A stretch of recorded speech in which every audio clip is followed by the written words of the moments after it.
더불어민주당 이재명 대표는 어제 윤석열 대통령이 마련한 신년 인사회에는 참석하지 않고 경남 양산에서 문재인 전 대통령을 예방했습니다. 자, 이 대표가 검찰 소환 조사를 앞두고 당내 결속 다지기에 나선 모양새인데요. 두 분과 함께 정치권 소식을 자세하게 짚어보도록 하겠습니다. 김영우 전 자유한국당 의원 그리고 김상일 정치평론가 나오셨습니다. 안녕하세요. 네, 안녕하세요. 자, 문재인 전 대통령, 이재명 대표 어제 한 1시간 40분 동안 오찬을 겸한 회동을 가졌다고 그래요. 민주주의가 후퇴해서는 안 된다. 어렵게 이룬 민주주의가 후퇴해서는 안 된다. 자, 이런 발언을 했는데 어떻게 들으셨습니까? 그러니까 이제 지금 검찰 소환을 앞둔 그 이재명 당대표 입장에서는 지금까지 줄곧 검찰 수사에 대해서 말이죠. 그 야당 탄압이다, 정치 보복이다, 이제 이런 프레임으로 계속 그 반격을 해오고 있어요. 예. 근데 이런 상황에서 이제 검찰 소환을 앞두고 지지층의 결집이 굉장히 필요할 겁니다. 그런 차원에서 친명 세력만 가지고는 안 되고 이제 친문 세력이 좀 필요하다는 생각이었겠죠. 예. 그래서 이제 어제 양산에 문재인 전 대통령을 만났는데 뭐 문재인 전 대통령 역시 또 측근들이 다 지금 수사를 받고 있거든요. 예. 서훈 전 국가안보실장, 또 뭐 전 국방부 장관, 또 이제 울산 그 시장 선거 문제 때문에 수석 비서관과 비서관들이 수사를 받고 있단 말이죠. 예. 이런 상황에서는 동병 그 상련일 수 있다. 위기의식이 좀 있죠. 그런데 이제 이재명 당대표가 민주주의 후퇴라고 하는 어떻게 보면 굉장히 거대 담론을 이제 들고 나왔는데 이것은 보다 일반 국민들에 대해서 호소를 조금 하고 싶은 그런 전략이 아닌가. 그러니까 자신에 대한 검찰 수사가 그냥 개인 비리가 아니다. 민주주의의 후퇴다. 이렇게 이제 연결을 시키려고 하는 거죠. 그런데 사실상 이제 국민의힘 입장에서 이렇게 볼 때는 이재명 당대표에 대한 여러 가지 혐의는 개인 비리란 말이죠. 개인적인 형사 비리입니다. 뭐 불법 대선 자금이라든지 대장동 비리라든지 말이죠. 그다음에 성남 FC 불법 후원금 문제라든지 그렇기 때문에 과연 검찰 수사에 대한 이재명 당대표의 이런 반격에 대해서 일반 여론, 국민들이 어떻게 생각할까? 이게 중요한 것이란 말이죠. 이런 상황에서 설득력이 과연 있겠나? 여태까지 계속 방탄 전국 투어를 하고 있다는 그런 이제 분석도 많고 더더군다나 지금 민주당은 1월 임시국회도 열자라고 하는 움직임이 있어요.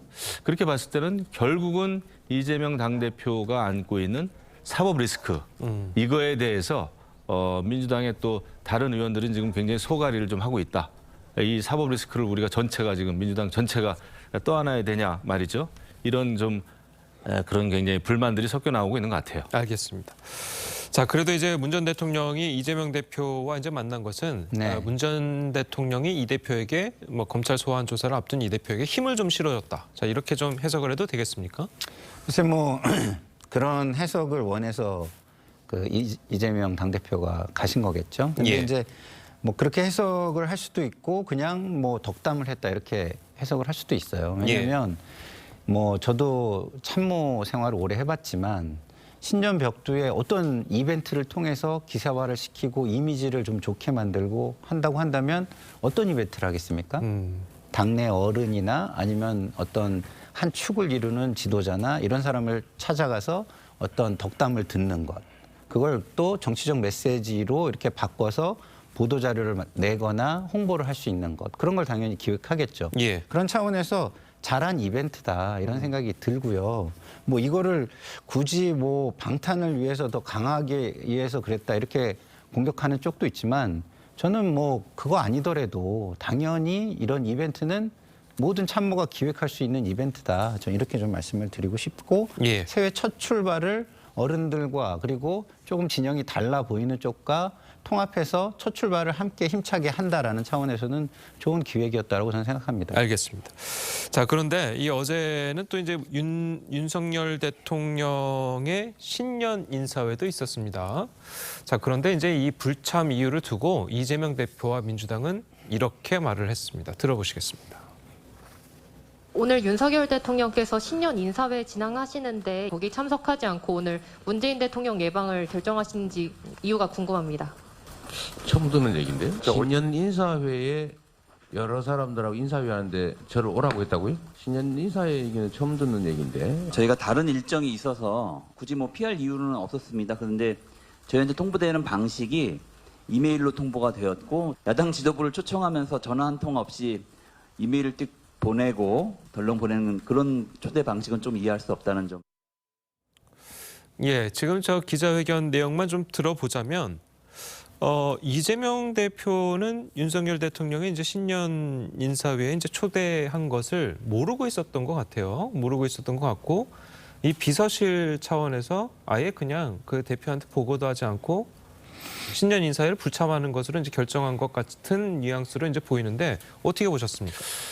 그거는 불가능한 얘기죠. 그러니까 당 대표 입장에서 대통령의 신년 인사회 초청 그 사실 자체를 모르고 있었다? 처음 듣는 얘기다라는 거는 그건 불가능합니다. 저도 당에서 일을 많이 했고 당 대표실 뭐 수석 대변인 해봤지만은 모든 일정은 당 대표 비서실장이 알고 있고요. 그렇죠. 그거에 대해서는 대통령에게 반드시 당 대표에게 보고를 하게 돼 있습니다. 예. 그거를 당 대표가 만약에 처음 듣는 일이다, 실제로 처음 듣는 일이라면은 당 대표 비서실장 물러나야 될 거래요. 엄청난 중요한 사안 아닙니까? 형식적인 그냥 신년 인사회다라고 이야기할 수가 없잖아요. 대통령과의 자리고. 그래서 아마 초청 그 형식을 좀 문제 삼는 것 같아요. 이메일만 딱 보내가지고 야당 제1야당의 당대표를 초청할 수 있느냐 말이죠. 이런 문제 제기인데 대통령실의 또 얘기는 좀 다르지 않습니까? 사람도 보냈다 뭐 이런 말이 있는데 이것에 대해서는 뭐 지금 진실게임이 돼버렸습니다마는 근데 이제 이정미 정의당 대표는 또 가지 않았습니까? 그렇죠. 가서 또 대통령께 그 책 선물도 하면서 덕담을 나눴단 말이에요. 그래서 이 초청 형식만을 문제 삼기는 조금 구차스럽지 않나 이런 생각이 드는데 아마 지금 이재명 당대표 입장에서는 뭐 검찰 소환을 앞두고 여당과의 지금 협치도 안 되고 있죠. 더더군다나 대통령을 만난다고 하는 또 많은 사람이 모이는 자리에서 거기 나간다는 게 정서적으로 동의가 좀 안 됐겠죠. 하지만 이런 과정을 통해서 신년 인사회는 또 신년 인사회란 말이에요. 그러니까 이재명 당대표가 전직 대통령을 찾아가는 게 뭐 굉장히 자연스러울 수 있듯이 지금 정부 5부 그 인사들도 다 모였다는 거 아닙니까? 입법부, 사법부, 행정부에 이런 분들이 모이는 신년 인사회라면은 야당 대표로서는 갔어도 좋았겠다 싶습니다. 그걸 가지고 비판할 사람은 아무도 없지 않습니까? 하지만 안감으로 해가지고 너무 야당 대표가 아무리 검찰 조사를 받고 있는 상황이긴 하지만 야당 대표로서 수권정당, 대한정당, 제1야당의 당대표로서는 조금 좀스럽지 않았느냐. 이제 이런 비판이 좀 나오고 있는 거죠. 예, 지금 김영우 전 의원께서도 이제 지적을 하셨듯이 네. 지난번에 이제 검찰 소환 통보를 할 때도 마찬가지로 그때도 이제 방식을 문제 삼지 않았습니까? 네. 뭐 대표실로 전화 한 통화했다, 뭐 문자로만 보냈다 이런 식으로 그 방식을 문제 삼았었는데 이번에도 뭐 이메일 한 통 보냈다는 식으로 이제 방식을 이제 문제 삼고 있습니다. 자, 이런 부분에 대해서 비판의 목소리가 나오는 것도 사실인데 어떻게 보십니까? 글쎄요. 그럼에도 불구하고 갔으면 예. 더 대인의 모습을 보여줄 수 있었겠죠. 그렇지만 우리가 좀 약간 역지사지를 해볼까요? 기본적으로 의전이라는 게 왜 있는 겁니까? 예? 자신의 진정성 이런 거를 보여주기 위한 것이죠. 예. 과연 저 초청에 진심이 담겨 있었을까? 진정성은 있었을까? 이메일로 그냥 딱 보내놓고서 올래? 올래면 오고 안 오면 더 좋고 뭐 이런 식으로 했다면 입장을 바꿔놓으면 어느 누가 거기에 가고 싶겠어요. 예. 굉장히 감정이 상하죠. 그래서 저는 오히려 이게 미끼였을 수도 있겠다 이런 생각도 들어요. 안 오게 해서 오히려 좀 본인은 편하고 또 뭐 잘하면 비난도 받을 수 있는 상황도 오고 이랬던 거 아닌가. 그렇다고 한다면 이재명 그 야당 제1당의 당대표를 초청에는 과연 진심이 담겨 있었을까? 진정성이 1이라도 있었을까? 이런 걸 생각해 본다면 이 결과는요 어느 정도는 예견된 것이다 좀 이렇게 생각을 해요. 물론 뭐 그렇지만 그럼에도 불구하고 대인스럽게 가서 윤석열 대통령과 그 측근들 내지는 참모들의 쫌스러움을 좀 더 부각시켰다면 뭐 저는 더 좋지 않았을까 이런 생각을 합니다. 예, 물론 뭐 행안부에서는 직원을 보내서 초청장을 전달했다라고 이제 밝히긴 했습니다만, 물론 뭐 관련 내용은 좀 더 두고 봐야 되겠죠. 자, 이야기를 계속 해보자면요. 이재명 대표가 이제 새해 시작된 그제와 어제는 부산과 경남에서 일정을 이어갔습니다. 자, 이 대표는 윤석열 정부를 강도 높게 비판했는데요. 직접 한번 들어보시겠습니다. 권력을 행사할 때 정의로워야 하고 균형이 맞아야 합니다. 내 편은 죄를 지어도 괜찮고 상대는 없는 죄라도 만들어서 벌을 준다. 이렇게 하면 국가 공동체가 제대로 유지되겠습니까, 여러분? 질서 유지 권한을 자신의 사적 이익을 추구하는 데 사용해서는 안 됩니다. 이런 의혹에 대해서 일각에서는 당과 분리 대응해야 한다는 요청이 있는데 이게 개인에 대한 공격인지 당에 대한 공격인지에 대한 판단들이 서로 다를 수가 있다. 이런 말씀 좀 드립니다. 예, 자, 새해 첫 행보로 이제 부산과 경남을 선택한 이유가 있겠죠? 그렇죠. 지금 근데 이제 모든 일정은 이재명 당대표는 뭐 전국을 지금 다니고 있어요. 예. 그리고 이제 지난달 28일이죠. 그 최초의 검찰 소환 날짜. 그날은 이제 민주당의 그 핵심 지역이라고 할 수 있는 호남 지역을 방문을 했습니다. 그리고 이제 어제는 양산의 문재인 전 대통령 만났고 그 전에는 이제 부산에서 최고 회의를 했죠, 현장에서. 이것은 전체적으로 민주당 지지 세력을 결집하면서 본인이 가지고 있는 그 사법 리스크에 대한 반격이라고 봐야 되겠죠. 그리고 이제 부산 경남 지역은 또 대선 전과 대선 후에 조금 흐름이 좀 바뀌고는 있어요. 그리고 부산 경남 지역은 무조건 보수 지역이다, 무조건 진보 진영 지역이다라고 할 수 없는 지역입니다. 그런 차원에서 아마 부산 경남 지역에 가서 좀 더 쐐기를 박는 자기 지지 세력을 최대한 지금 끌어모으는 그런 그 입장인 것 같아요. 그런 면에서 부산 경남 지역을 다녔는데 저는 뭐 특정 지역을 다녔다기보다는 전국을 다니는 그런 차원에서 이루어진 그 당대표의 일정이 아닌가 생각이 되고 특히 이제 검찰 소환 날짜를 지금 이제 조정 중에 있는 것으로 이렇게 알려지고 있는데 예. 그 검찰 출두를 앞두고 어쨌거나 모든 지지 세력을 지금 끌어모으는 그런 안간힘을 쓰는 그런 상황으로 읽혀집니다. 예. 자, 그리고 이제 당내에 있는 비판에 대해서 이야기를 한 게 개인에 대한 공격인지 당에 대한 공격인지에 대한 판단들이 서로 다를 수 있다. 자, 이렇게 이야기를 했거든요. 어떤 의미로 좀 받아들이셨습니까? 글쎄요, 이게 뭐 이재명 당대표가 무너지면 당도 무너질 수 있다. 뭐 이런 이야기일 수도 있는데요. 저는 이렇게 생각합니다. 누구에 대한 공격인지도 다를 수 있지만 예. 누구를 생각하는지에 따라도 이 사안을 다르게 볼 수 있다 이런 말씀을 좀 드리고 싶어요. 예. 그러니까 물론 이재명 당대표 중요한 당의 자산이고 우리가 방어를 해야 되지만 그 방어가 가져오는 것이 당을 위한 일이 될까? 국민을 위한 일이 될까? 아니면 지금 현재 당대표와 어떤 지도부를 이루는 당의 권력을 위한 일이 더 될까? 이걸 저 한번 생각해 볼 필요는 있다고 생각합니다. 왜? 예. 지금 아무리 이게 당에 대한 공격이라고 하더라도요. 그 파장과 효과는 당과 국민에게는 확실하게 해가 되는, 마이너스가 되는 그런 상황이 지금 계속 진행이 되는 거거든요. 예. 왜냐하면 지금 현 정권과 대통령 지지율이 굉장히 낮고 그 거의 바닥을 쳤을 때도 민주당의 지지율이 오르지 않고 있고 그다음에 지금 그 어제 여론조사 중에 하나 모 방송사 여론조사를 보면은 윤석열 대통령의 국정 지지율 이게 긍정이 한 37% 이 정도뿐이 안 돼요. 예. 근데 이재명 당대표의 그러면 당 지지, 당 그 운영에 대한 지지, 긍정 지지율 이것도 37% 정도, 37.6%던데 한 0. 몇 프로뿐이 차이가 안 나요.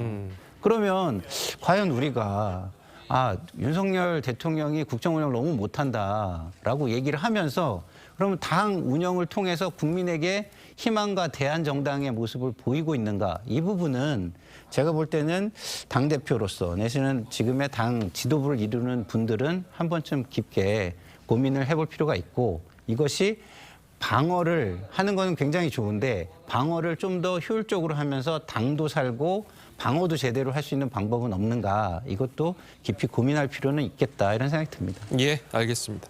자, 계속해서 국민의힘 이야기도 이어가 보도록 하겠습니다.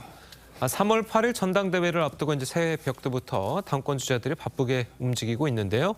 윤 대통령 주최 신년 인사회에 참석한 데 이어서 이 대구로 향했다고 합니다. 영상 보시겠습니다. 우리 조상이 540년 전에 안동에서 강릉으로 이주했습니다.